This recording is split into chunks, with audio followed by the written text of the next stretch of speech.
Quero dar bem-vindo a todos que nos visitam pela primeira vez, nossos visitantes. Muito, muito bom ter vocês aqui conosco nesta manhã. Nós começamos, algumas semanas atrás, a falar sobre esse devocional, usando o devocional que a gente está fazendo. Toda semana a gente tem esse devocional e esse devocional nos leva a fazermos várias meditações durante a semana. E essa semana, John Stott nos levou ao livro de Romanos. E é por isso que eu pedi que vocês abrissem sua Bíblia no livro de Romanos. O tema da minha mensagem hoje é o Evangelho, o poder de Deus para a salvação. O livro de Romanos é um dos livros mais lindos do Novo Testamento. Você nota que a igreja, ela colocou, a igreja primitiva colocou esse livro exatamente após o livro de Atos, não pelo fato que foi a primeira epístola escrita por Paulo. Nós já aprendemos que a primeira epístola escrita por Paulo foi Gálatas, depois ele escreveu aos Tessalonicenses. Mas por que a igreja primitiva, quando ela pegou todos os livros da Bíblia e colocou nessa ordem que nós temos, perguntei por que ela colocou o livro de Romanos logo após o livro de Atos. E há uma razão por isso, e eu vou dizer para vocês hoje. Nos evangelhos, Mateus, Marcos, Lucas e João, Jesus vem e apresenta o evangelho. Ele disse, Jesus, quando começou a pregar, assim, que ele começou a pregar o evangelho. Então, Jesus introduz o evangelho nos evangelhos, que a gente chama de evangelho, Mateus, Marcos, Lucas e João. Aí no livro de Atos, a igreja propaga o evangelho. Jerusalém, Judeia, Samaria, até os confins da terra. E no livro de Romanos, Paulo explica o evangelho. Então, por isso que ele está nessa ordem. Lutero considerou esse livro a parte realmente fundamental do Novo Testamento. Calvino acrescentou que se nós entendêssemos o livro de Romanos, nós teremos uma porta aberta para as mais profundas joias ou tesouros da Bíblia. Então, o que eu vou fazer com vocês, eu tenho mais ou menos 40 minutos hoje, 35 minutos para poder pregar. Eu vou terminar exatamente na hora que a gente quer terminar, a não ser que o Espírito dirija de outra forma. Eu quero fazer com vocês algo que geralmente eu não faço no domingo de manhã e que não é nem aconselhável fazer em pouco tempo. Eu vou levar vocês num panorama do livro de Romanos. Porque o meu propósito hoje é que todos presentes, visitantes e membros da igreja, entendam o que é o Evangelho. Para que a gente possa fazer um entendimento maior, deixa eu só explicar para vocês como o Espírito Santo guiou Paulo para escrever esse evangelho. Se você, ou essa epístola, aliás, se você olhar para as telas da frente de você, você vai ver um mapa. Esse mapa aí era do primeiro século, porque o livro de Romanos foi escrito no ano 57 da nossa era. 57, Jesus morreu por volta do ano 32, 33, 20 anos após a morte de Jesus, aí está o Império Romano, primeiro século. Você vai notar que bem no centro, um pouquinho abaixo, tem um xizinho vermelho. Dá para vocês ver o xizinho vermelho se dá? Diga amém. Ok, esse xizinho vermelho é exatamente a Acaia, exatamente onde está a cidade de Corinto. Essa é a terceira viagem missionária de Paulo. Paulo está na cidade de Corinto, onde está aquele xizinho vermelho. Você vai notar que abaixo tem um lugar que é chamado Acaia, é uma região onde estava a cidade de Corinto. Acima está a Macedônia, hoje é a Grécia Antiga.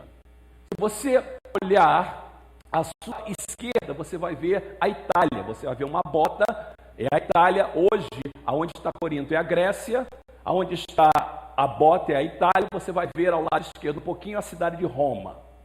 Agora eu quero que você olhe para o lado direito do seu mapa, você vai ver a Ásia, aí está a região da Galácia, e descendo um pouquinho você vai ver a cidade de Jerusalém.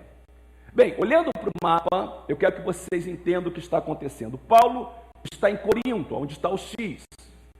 Ele está ali, terceira viagem missionária, porque ele quer tirar uma grande oferta para abençoar os crentes de Jerusalém, porque os crentes de Jerusalém estão passando por uma situação financeira muito difícil, estão em pobreza, uma fome que aconteceu. E Paulo então está ali para tirar uma oferta. Ele vai então levar essa oferta para Jerusalém, e quando ele chega em Jerusalém, ele quer ir aos confins da terra. Olhando para o mapa, você vai entender que naquela época, esse era o mundo conhecido. Eles não conheciam outras partes do mundo. Esse era o mundo que eles conheciam. Paulo, então, sendo um cidadão do primeiro século, entendeu que Jesus mandou pregar em Jerusalém, Judéia e Samaria e até os confins da terra. E é o desejo de Paulo, então, pregar até os confins da terra do mundo que ele conhecia, que era a Espanha. No mapa de vocês está escrito Espanha com H, porque é o latim para a época. Aquela área da Península Ibérica chamada de Espanha. Paulo, portanto, ele queria sair de Corinto, chegar a Jerusalém e ir à Espanha pregar o Evangelho. E no caminho ele queria passar em Roma. Paulo era cidadão romano, mas nunca tinha estado em Roma antes. E ele queria então passar por Roma. Ele soube que havia uma igreja e ele escreve então para se apresentar à igreja, conhecer a igreja e pedir que a igreja abençoasse a ele e o ajudasse a chegar à Espanha. Um parênteses, nada disso aconteceu. Paulo foi a Jerusalém levar a oferta, mas quando ele foi ali, ele foi preso. De Jerusalém, ele ficou preso mais 2 anos em Cesareia. E ele chegou em Roma, mas chegou em Roma prisioneiro. Depois ele foi liberto por volta do ano 63 pelo imperador Nero. E a Bíblia não diz, mas a história da igreja diz que ele foi à Espanha, voltou e foi carcerado novamente. Depois morreu por volta do ano 65, também embaixo do imperador Nero. Mas isso não vem a caso. Então, os irmãos estão entendendo agora o que está acontecendo. Ele está em Corinto. Uma outra coisa que a gente sabe é que Paulo não escreveu essa carta, ditou essa carta. Tinha um secretário, o nome dele era Tércio, escrevendo. Então, volte a sua mente lá no primeiro século. Paulo preocupado em chegar à Espanha, Paulo preocupado em levar o Evangelho, e Paulo andava de um lado para outro e começou a ditar a carta e Tércio escrevendo. Paulo, servo do Senhor Jesus Cristo, apóstolo do Senhor Jesus Cristo, a igreja que está em Roma, ouvi falar da fé de vocês, ouvi falar do amor de vocês, e eu tenho orado para ir aí, quero conhecer vocês. Aí ele chega no verso de número 15. Quando ele chega, e agora eu quero que você abra a sua Bíblia. Quando ele chega no verso de número 15, ele faz uma afirmação muito interessante. Romanos, capítulo 1, e a gente vai ler novamente vários versículos, alguns eu vou ter projetado, mas não muitos. Quando ele chega no verso 15, ele diz o seguinte: por isso estou disposto a pregar o Evangelho. Diga comigo, Evangelho. Novamente. Por isso estou disposto a pregar o Evangelho também a vocês que estão em Roma. Para um pouquinho. Quando ele falou isso é chamado inspiração. É como se o Espírito de Deus o tomasse. Ele ia para uma direção, o Espírito Santo o levou para outra. E ele começou então a explicar o que o Evangelho é. E ele começa com essa afirmação poderosa que a NVI coloca dessa forma. Eu queria que agora, e você vai ler na sua Bíblia daqui a pouco, mas eu queria que todos lessem comigo esse versículo bem alto, por favor.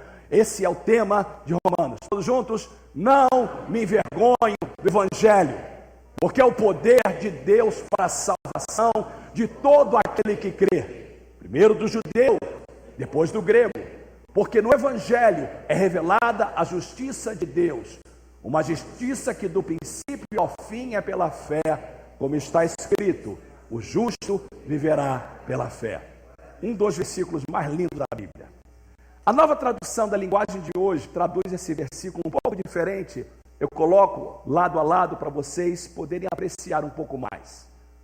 Eu não me envergonho do Evangelho. A palavra Evangelho significa boas novas. É o poder de Deus para salvar todos os que creem, primeiro os judeus, mas também os não judeus, pois o Evangelho, isso é interessante essa tradução, mostra como é que Deus nos aceita. Deus nos aceita por meio da fé do começo ao fim. Como dizem as Escrituras Sagradas, viverá aquele que por meio da fé é aceito por Deus.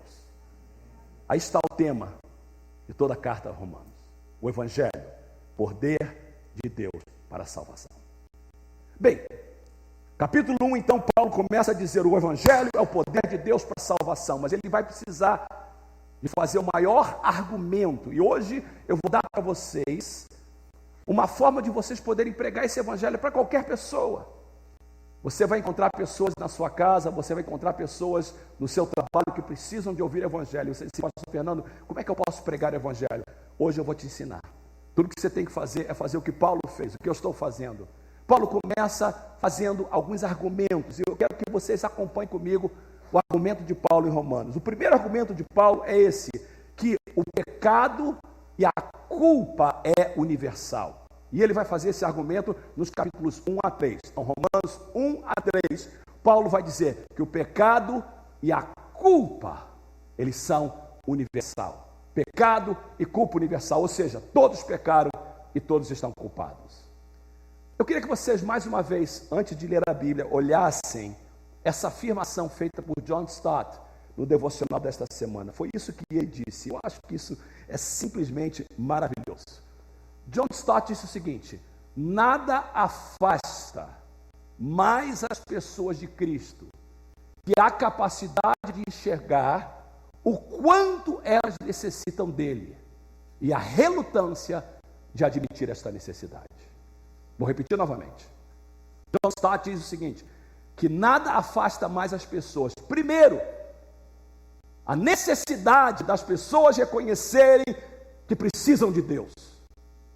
O problema maior do ser humano hoje é que achar que não precisa de Deus. Eu estou bem, eu sendo Deus, eu estou ok.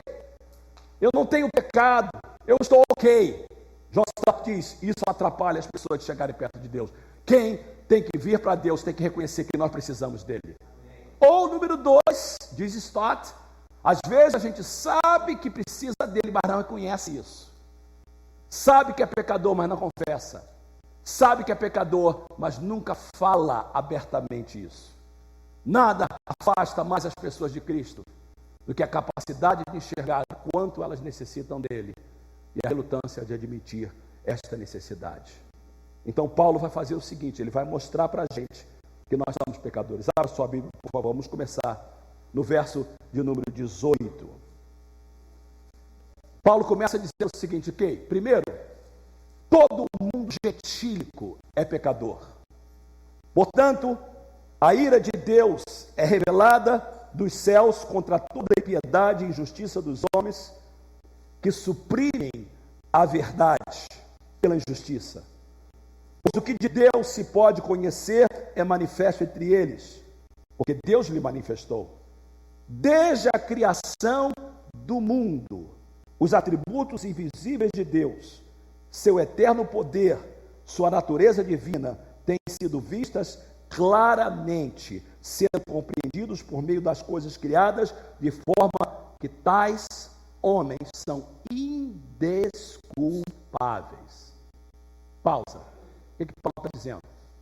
Ninguém tem desculpa perante Deus. Paulo diz o seguinte: olha, Deus se revelou através da natureza. Não precisa uma pessoa vir para a igreja ou ler a Bíblia. Ninguém tem desculpa, porque Deus se revelou através do que Ele criou. Dentro do homem, dentro do ser humano, crente e não crente, dentro do ser humano há uma luz, há uma fagulha, há alguma coisa que nos diz que nós estamos errados, que existe um Deus. Mas Paulo diz: ninguém tem desculpa perante Deus. Olha o verso 21 e 22, ele diz o seguinte: porque tendo conhecido a Deus, eles sabem que Deus existe, eles não glorificaram como Deus, nem lhe renderam graças, mas os seus pensamentos tornaram-se fúteis, e o coração insensato deles obscureceu, dizendo-se sábios, tornaram-se loucos. E Paulo então fala, verso 23, sobre idolatria. Trocaram a glória de Deus por imagem feita segundo a semelhança do homem mortal, como de pássaros, quadrúpedes e répteis. Verso 24 a 26, ele fala do pecado do homossexualismo. E novamente, hoje em dia, muitas pessoas hesitam em falar isso, mas a Bíblia claramente fala sobre esse tipo de pecado, Por isso Deus os entregou à impureza sexual, segundo os desejos pecaminosos do seu coração, para a degradação do seu corpo entre si. Trocaram a verdade de Deus pela mentira, adoraram e serviram coisas e seres criados em lugar do Criador, que é bendito para sempre. Verso 26, por causa disso Deus os entregou a paixões vergonhosas. Até as suas mulheres trocaram suas relações sexuais naturais por outras contrárias à natureza. Da mesma forma, os homens naturais abandonaram as relações naturais com as mulheres, se inflamaram de paixão uns pelos outros, de acordo com a Bíblia. O homossexualismo é uma consequência de reconhecimento de Deus na nossa vida. Começaram a cometer atos indecentes, homens com os homens, e receberam em si mesmo o castigo merecido pela sua perversão. Note que a Bíblia chama de homossexualismo perversão. Mas não é só isso. No verso 29, fala de uma lista que leva uma vida sem Deus. Tornaram-se cheios de toda sorte de injustiça, maldade, ganância, depravação, cheios de inveja, homicídio, rivalidade, engano, malícia. São biblioteiros, caluniadores, inimigos de Deus, insolentes, arrogantes, presunçosos, inventam maneira de praticar o mal, desobedecem a seus pais, são insensatos, desleais, sem amor à família, implacáveis. Embora conheçam o justo decreto de Deus, verso 32, de que as pessoas que praticam tais coisas merecem a morte, não somente continuam a praticá-las, mas também aprovam aqueles que as praticam. Capítulo 1, Paulo estabelece o seguinte: olha, as pessoas lá fora, os gentios, os não-judeus, as pessoas que não têm Deus, elas não têm desculpa, porque elas pecaram. Aí Paulo faz uma coisa, fala assim: mas e os religiosos? E as pessoas que estão na igreja? Na época dele eram judeus, na nossa época os cristãos. E os cristãos que vêm à igreja, que se chamam de crentes. E essas pessoas, se elas não viverem de acordo com o cristianismo, Paulo também vai os englobar no capítulo de número 2. Ele diz o seguinte: portanto, verso 1, você que julga os outros, você que está aí julgando as pessoas lá fora, você também é desculpável, pois está condenado a si mesmo naquilo em que julga, visto que você que julga pratica as mesmas coisas. Ou seja, Paulo diz o seguinte: se nós somos religiosos, cristãos, e sabemos o que é certo, mas praticamos o que é errado, não há desculpa para nós também. No verso de número 3, ele diz o seguinte: assim, quando você, um simples homem, o julga, mas pratica as mesmas coisas, pensa que escapará do juízo de Deus? Verso de número 6, Deus retribuirá a cada um conforme o seu procedimento. Paulo então estabelece no capítulo 1 que as pessoas lá fora vivem sem Deus, mas não tem desculpa, porque elas poderiam reconhecer a Deus, porque Deus se revelou através da natureza e através da fagulha que está dentro do seu coração, da fagulha de luz. Mas também os religiosos, se eles viverem uma vida incompatível com a palavra de Deus, também não há desculpa para eles. E quando chega no capítulo 3, Paulo termina o seu argumento dizendo o seguinte, e esse versículo eu tenho para vocês, Romanos 3, 23, todos pecaram e destruídos estão da glória de Deus. A nova tradução da linguagem de hoje diz assim: todos pecaram e estão afastados da presença gloriosa de Deus. A tradução Fernando Campos essa manhã foi o quê? Eu sou tão ruim quanto vocês. Foi o que ele falou essa manhã. E quando ele disse isso, ele estava dizendo exatamente o que Paulo estava falando. Todos nós carecemos de Deus.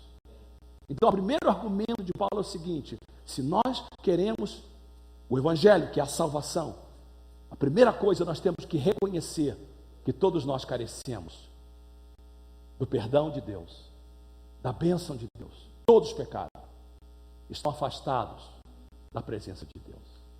Ninguém pode ser salvo achando que pode salvar-se a si mesmo. Ninguém pode ser salvo achando que a sua vida ou as suas boas obras, tem pessoas que dizem assim: mas eu não faço isso, não faço aquilo, Deus vai me aceitar. Não, ninguém vai ser salvo a não ser por meio de Jesus Cristo. Então, o primeiro ponto de Paulo, o primeiro argumento de Paulo no livro de Romanos é: todos pecaram, destituídos estão da glória de Deus. Paulo então apresentou o problema, agora ele vai apresentar a solução. O problema é o pecado e a culpa universal. Todos nós pecamos. Qual é a solução de Deus, então, para o pecado? Eu acho isso maravilhoso. Paulo diz que a solução para o pecado, capítulos 4 e 5. Capítulo 4 é a justificação pela fé. Olha o que diz no capítulo 4, queridos, por favor. Simplesmente maravilhoso. Portanto, verso de número 7. Como são felizes aqueles que têm suas transgressões perdoadas, cujos pecados são apagados. Como é feliz aquele a quem o Senhor não atribui culpa. Preste atenção, queridos.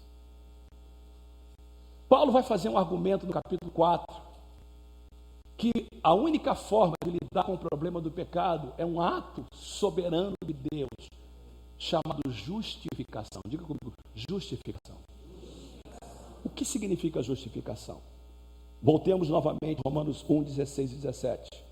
Não envergonhe do Evangelho de Cristo, pois é o poder de Deus para a salvação de todos aqueles que creem, primeiro do judeu, também do grego, porque no Evangelho toda a justiça de Deus é revelada, como está escrito: o justo viverá pela fé. Justificação é um decreto divino, ou seja, é um ato de Deus. Quando uma pessoa reconhece que é pecadora, reconhece que não pode salvar a si mesmo, reconhece que não é a sua justiça própria, que não é vir à igreja, que não é o dizimar, que não é o querer dar certo. Essa pessoa reconhece: não, eu preciso de Jesus. E ela dá um passo para Jesus. E ela aceita Jesus no seu coração, ela aceita o Evangelho. A Bíblia diz que Deus faz um decreto. E o decreto é chamado de justificação. E aí Deus então perdoa todos os nossos pecados. Queridos, prestem atenção, todos os nossos pecados, passado, presente, futuro, todos os seus pensamentos, tudo aquilo que você fez, que não agradou a Deus, Deus lava você, e a Bíblia diz que te faz mais branco como a neve. Ele limpa o seu coração, Ele tira toda a amargura, toda a mágoa, toda a mancha do pecado, toda a consequência do pecado. Como é feliz aquela pessoa que recebe o perdão do Senhor. E Paulo diz, no capítulo 4, que isso é através da fé. Olha o verso de número 16. Ele diz o seguinte: portanto, a promessa do perdão, da justificação vem pela fé, para que seja de acordo com a graça e seja assim garantida a toda a descendência de Abraão, não apenas aos que estão sobre o regime da lei, mas também aos que têm a fé que Abraão teve. Ele é o pai de todos nós. E aí no verso 25 ele termina dizendo: Jesus foi entregue à morte por nossos pecados e ressuscitou para a nossa justificação. Esse verso 25 é simplesmente maravilhoso. Eu espero que todos estejam entendendo. Ele, Jesus, foi entregue à morte por nossos pecados e ressuscitou para a nossa justificação. Na cruz, Jesus morreu. Quando Ele morreu, Ele perdoou todos os nossos pecados, mas quando Ele ressuscitou para a nossa justificação. Ou seja, agora nós somos aceitos por Deus. Capítulo 1, 2 e 3, todos pecaram. Capítulo 4, mas Deus tem a justificação.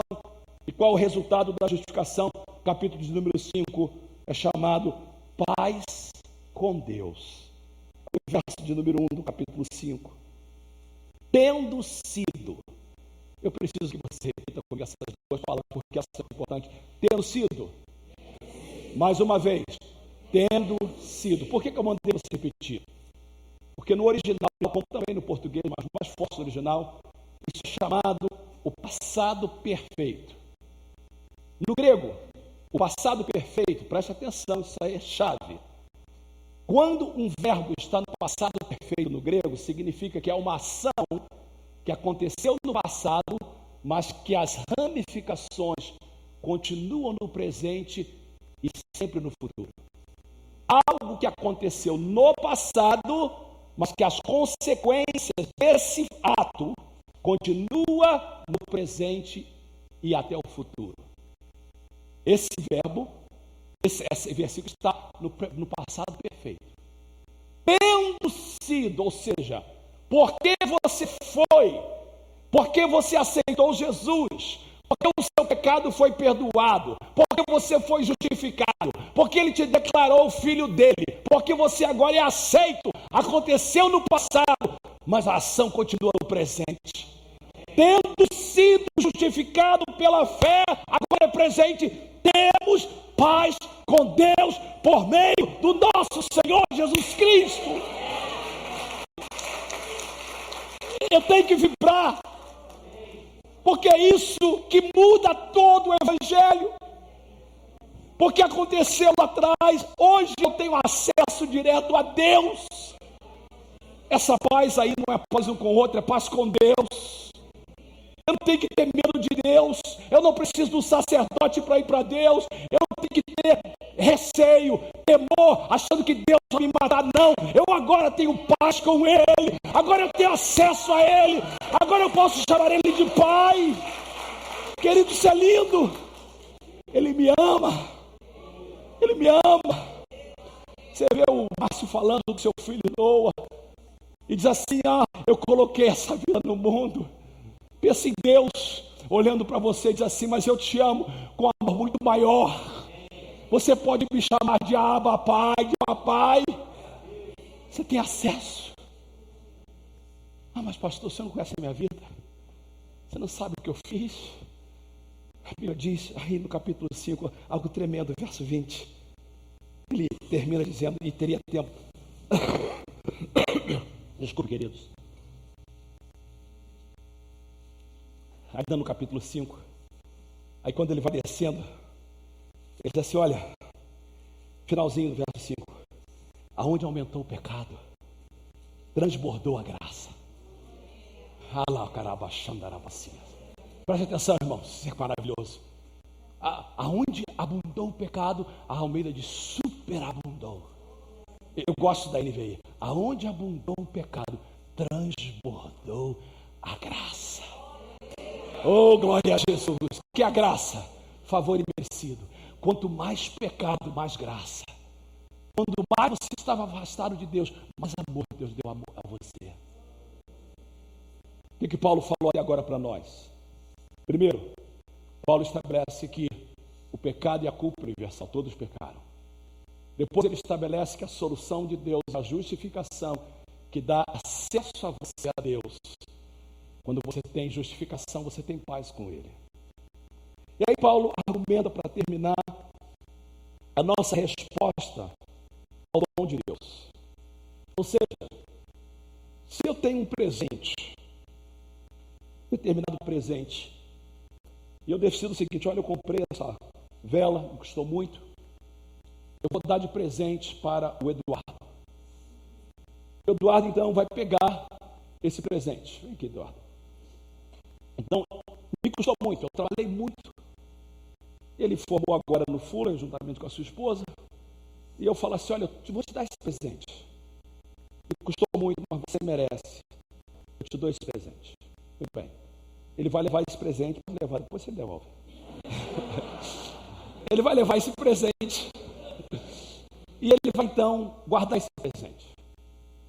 Vamos supor que se realmente fosse o presente que eu tinha comprado para ele, acabou o culto, vai ter uma feijoada, ele soube que ia ter essa feijoada, foi embora e deixou o presente embaixo do banco. Esqueceu.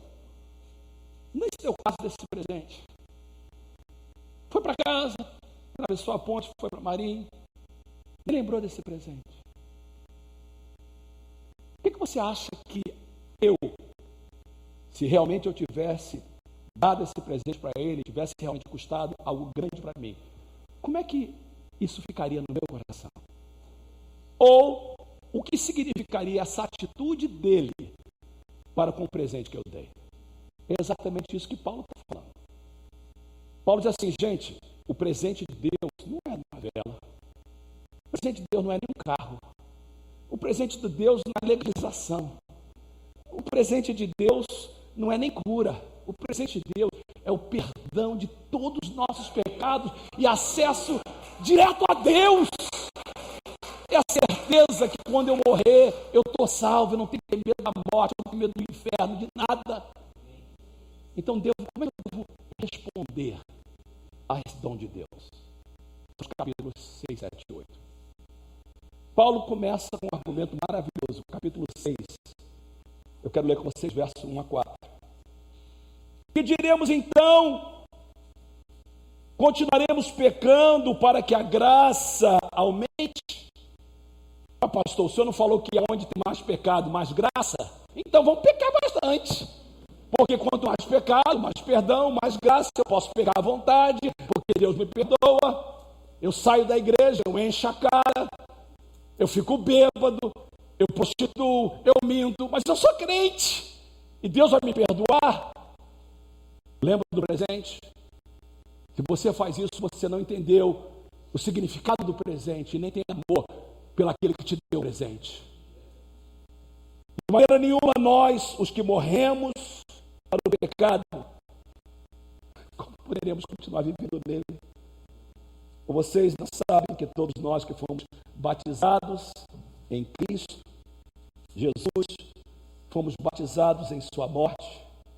Portanto, fomos sepultados com ele na morte, por meio do batismo, a fim de que, assim como Jesus Cristo foi ressuscitado dos mortos, mediante a glória do Pai, também nós vivamos uma vida nova. Paulo diz assim, olha gente, se você aprecia o presente que Deus lhe deu, você tem que viver uma vida diferente. Qual é a forma, pastor Fernando, qual é a forma melhor de eu demonstrar a minha gratidão a Deus pela minha salvação? Alguém pergunta isso. Qual é a forma melhor de eu demonstrar a Deus a minha gratidão pela minha salvação? Alguém diz assim, é melhor, você pode dar uma oferta. Você pode vir na igreja e cantar uns hinos. Paulo diz assim, não, a melhor forma de você demonstrar a Deus a gratidão pela sua salvação é tendo uma vida transformada. Não porque você vai ganhar a salvação, mas porque você já tem a salvação. Não porque você quer obter mérito de Deus, porque você já obteve mérito de Deus. Então você vai viver uma vida que agrada a Ele, porque Ele fez tudo por você. Há um hino no cantor cristão, e na arte cristã também, diz assim, morri na cruz por ti, que fazes tu por mim? E o que Deus quer é uma vida transformada. Agora, Paulo reconhece que uma vida transformada não é fácil, nós falamos isso na semana passada. E ele diz o seguinte, olha, eu sei que vai ter essa luta, porque todo mundo tem, nós falamos isso quando eu falei sobre o fruto do Espírito domingo passado. Se você não veio, pega a mensagem, está na nossa página. Essa luta é real, e ele repete isso no capítulo 7. Vá comigo, por favor, capítulo 7, verso número 18. Ele diz assim, eu sei que nada de bom habita em mim, isto é, em minha carne, porque tenho desejo de fazer o que é bom, mas não consigo realizá-lo. Pois o que faço não é o bem que desejo, mas o mal que não quero fazer, esse eu continuo fazendo. Ora, se eu faço o que não quero, já não sou eu que faço, mas o pecado que habita em mim. Assim encontra esta lei que atua em mim, quando quero fazer o bem, o mal está junto a mim, no íntimo do meu ser.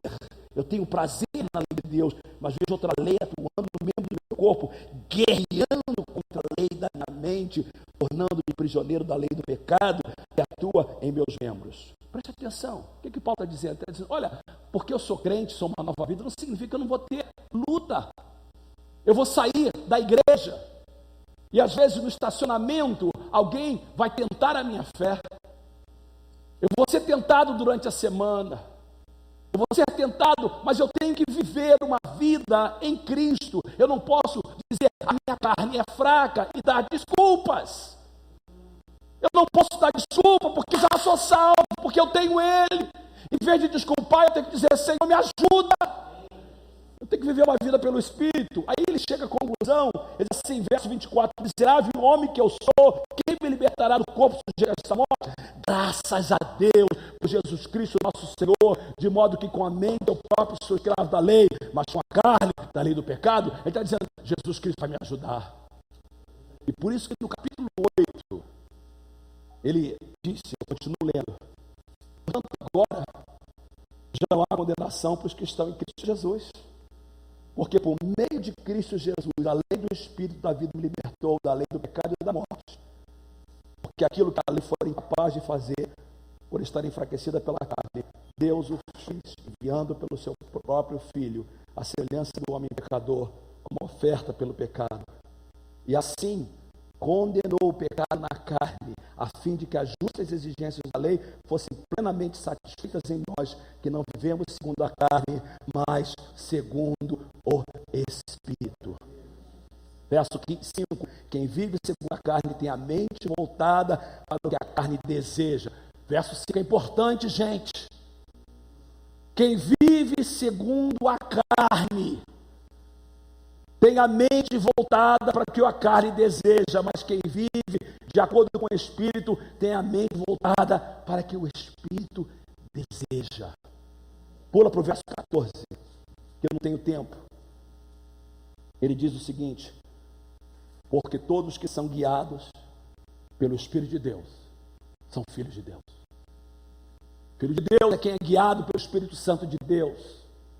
Vocês não receberam um Espírito que os escravize para novamente temerem, mas receberam o Espírito que os adota como filhos, por meio do qual clamamos, Abba, Pai. E o próprio Espírito testemunha ao nosso Espírito que somos filhos de Deus. E somos filhos, então somos herdeiros. Herdeiros de Deus, co-herdeiros com Cristo, se de fato participamos dos seus sofrimentos, para que também participemos da sua glória. Presta atenção. Você não precisa de ler mais nada agora. Tem alguns versículos, mas vou projetar para vocês. Eu quero que todo mundo fique bem claro. O que Paulo está falando? Ele começa lá no capítulo 1 dizendo, não me envergonhe do Evangelho de Cristo. Esse é o tema, o poder de Deus para a salvação de todo aquele que crê. É no Evangelho que a justiça de Deus é revelada. Como está escrito, o justo vive pela fé. Paulo explica o Evangelho para a gente. Tudo bem. Capítulos 1 a 3. Eu vou mostrar para vocês que todos pecaram.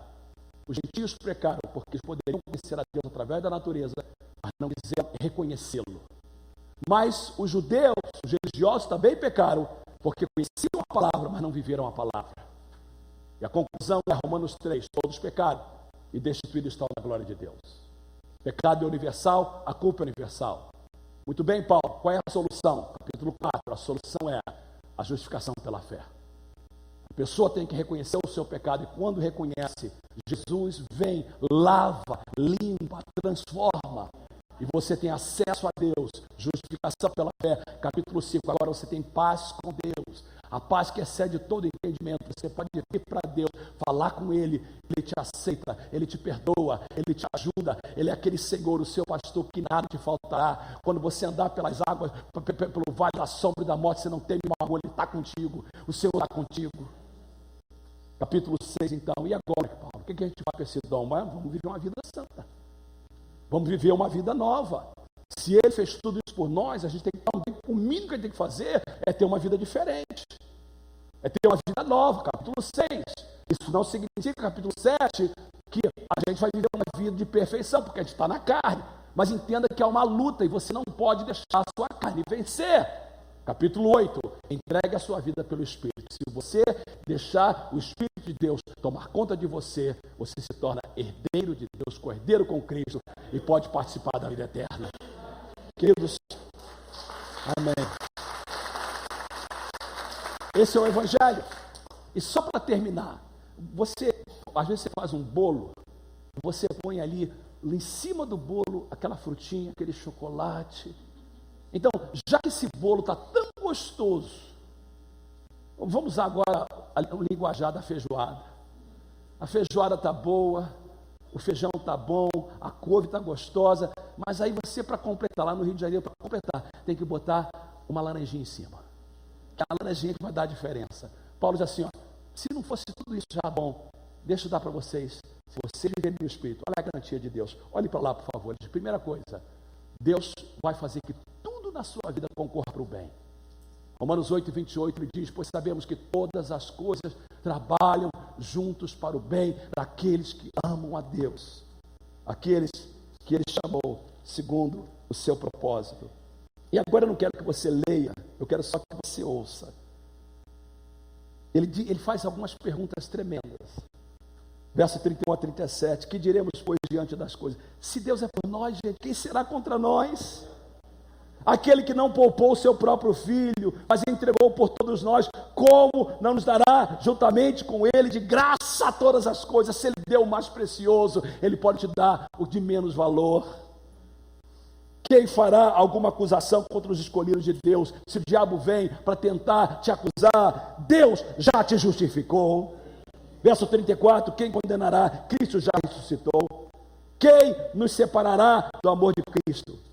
Será tribulação, angústia, perseguição, fome, nudez, perigo, espada? Não. Verso 37, em todas essas coisas nós somos mais que vencedores por meio daquele que nos amou.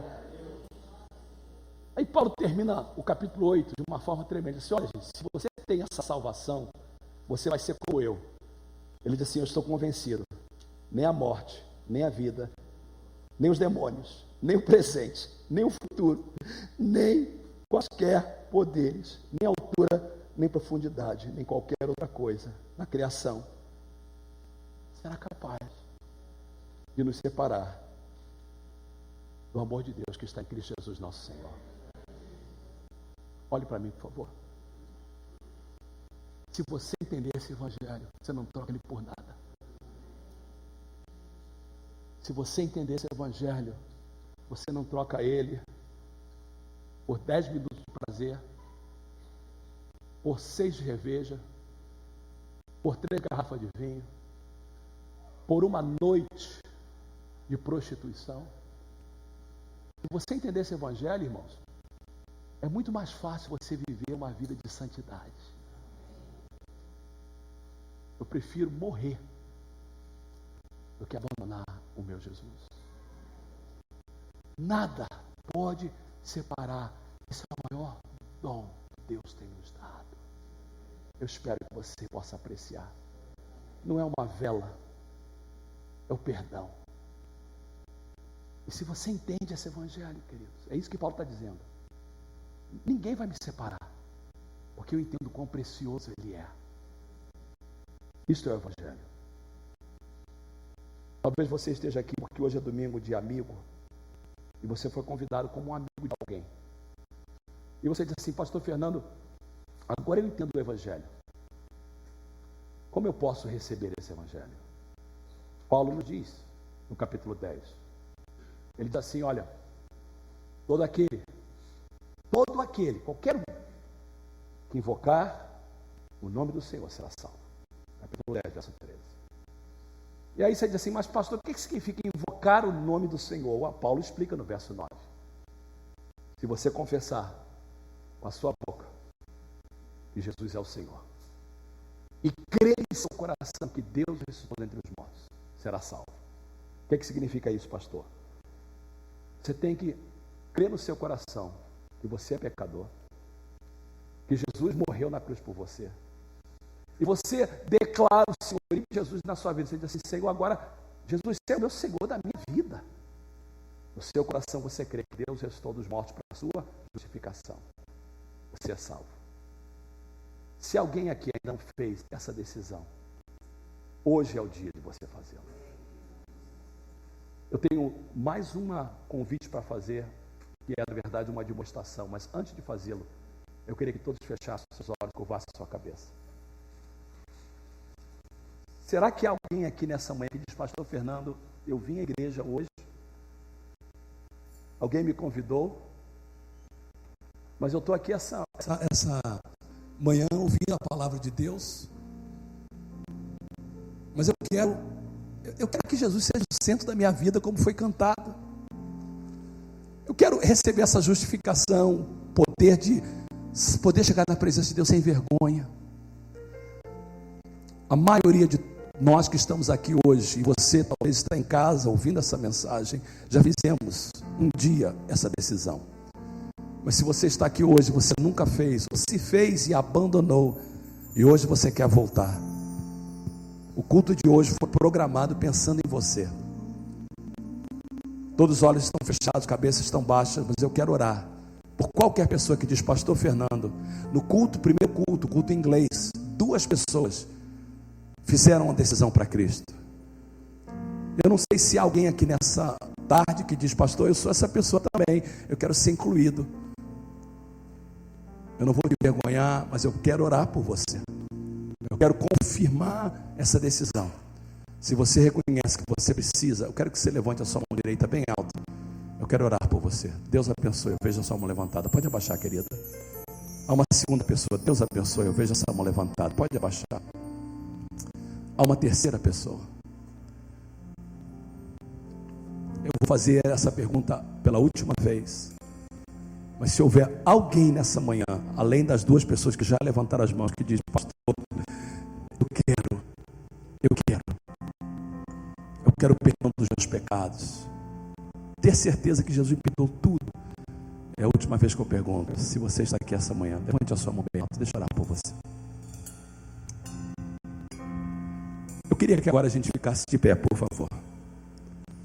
Vou pedir que o grupo de louvor esteja ali ao lado do ou Fernando, não sei. Eu queria que vocês me ouvissem só por um momento. Existe uma última demonstração para nós crentes. Olhe, por favor, para a tela. Paulo, no capítulo 10, ele diz o seguinte: como, pois, invocarão aquele em que não creram? Como crerão naquele de que não ouviram falar? Como ouvirão se não houver quem pregue? E como pregarão se não forem enviados? Como está escrito, como são belos os pés dos que anunciam boas novas. Igreja Mensagem de Paz. A responsabilidade de anunciar o Evangelho é nossa. Deus não vai mandar anjos aqui na terra para pregar o Evangelho. Jesus já veio e voltou, e Ele deixou essa incumbência para nós. Como os seus vizinhos, seus familiares, seus amigos, as pessoas que trabalham com você vão ouvir se você não pregar? Eu oro que você possa pegar essa mensagem, ouvi-la de novo. Ela vai estar disponível na página da igreja. Ouça ela várias vezes, memorize ela e fale de Jesus, fale desse Evangelho para as pessoas que estão aí fora, porque a única forma de sermos salvos é através de Jesus. Eu não me envergonho do Evangelho, é o poder de Deus para a salvação. Oremos. Pai, eu oro que Tu possas, Senhor, nesse momento, dar-nos a responsabilidade de sairmos daqui, entendendo que nós temos a incumbência de pregar o Evangelho aí fora. Quantos amigos, quantas pessoas precisam de saber desse Evangelho. Pai, perdoa-nos, Senhor, por nos omitirmos. Perdoa-nos por nos calarmos. Mas eu oro que Tu possas, Senhor, levantar uma igreja que vai pregar esse Evangelho para todas as pessoas. Em nome de Jesus. Amém. Eu quero nesse momento abrir o altar. Hoje nós temos um almoço feito pelos nossos jovens. Eu queria que você ficasse para o almoço. Se você não puder ficar, compre. É uma feijoada feita pela Regiane, mais um grupo de mulheres muito boa. E o objetivo é para ajudar os nossos jovens, para que eles possam ir para o acampamento e pagar menos. Custa mais de $300 para cada um. Então a gente está tentando abaixar o preço para que eles possam ir. E você ficando, você vai nos ajudar. Então fique ou compre e leve para casa. Mas eu quero pedir o grupo do altar que vem aqui à frente nesse momento. E eu vou estar aqui na frente. E eu queria chamar as pessoas que levantaram as mãos. 2 pessoas levantaram as mãos. Eu quero que vocês sejam as primeiras pessoas a vir aqui para o altar e fiquem aqui na frente de uma dessas pessoas. Vamos aplaudir a Deus pela vida dessas 2 mulheres maravilhosas. Eu queria que a irmã Divani, por favor, fique com uma dessas irmãs, por favor, irmã Divani. E você também, querida, por favor. Rosânia, com a outra. E nós vamos abrir esse momento ao altar. Se você quiser oração por qualquer coisa que foi falado na igreja, a gente vai estar abrindo o altar para orar e nós vamos orar por ela. Eu vou descer para orar com elas. E a gente quer orar por qualquer pessoa que precisar de oração. E se você já recebeu de Deus, eu queria só que você saísse bem quietinho. As portas vão estar abertas já. E já pode ir, tem uma tarde abençoada, um almoço abençoado. Mas aqui na frente o altar vai estar aberto para quem precisa de oração. Pai, abençoa o teu povo, abençoa esse almoço. E eu te agradeço pela vida dessas duas irmãs novas que hoje fizeram uma decisão para Cristo. Pai, nós abrimos esse altar para receber de Ti, em nome de Jesus. Amém e amém. Deus abençoe, o altar está aberto se alguém precisa de oração. Jesus, tu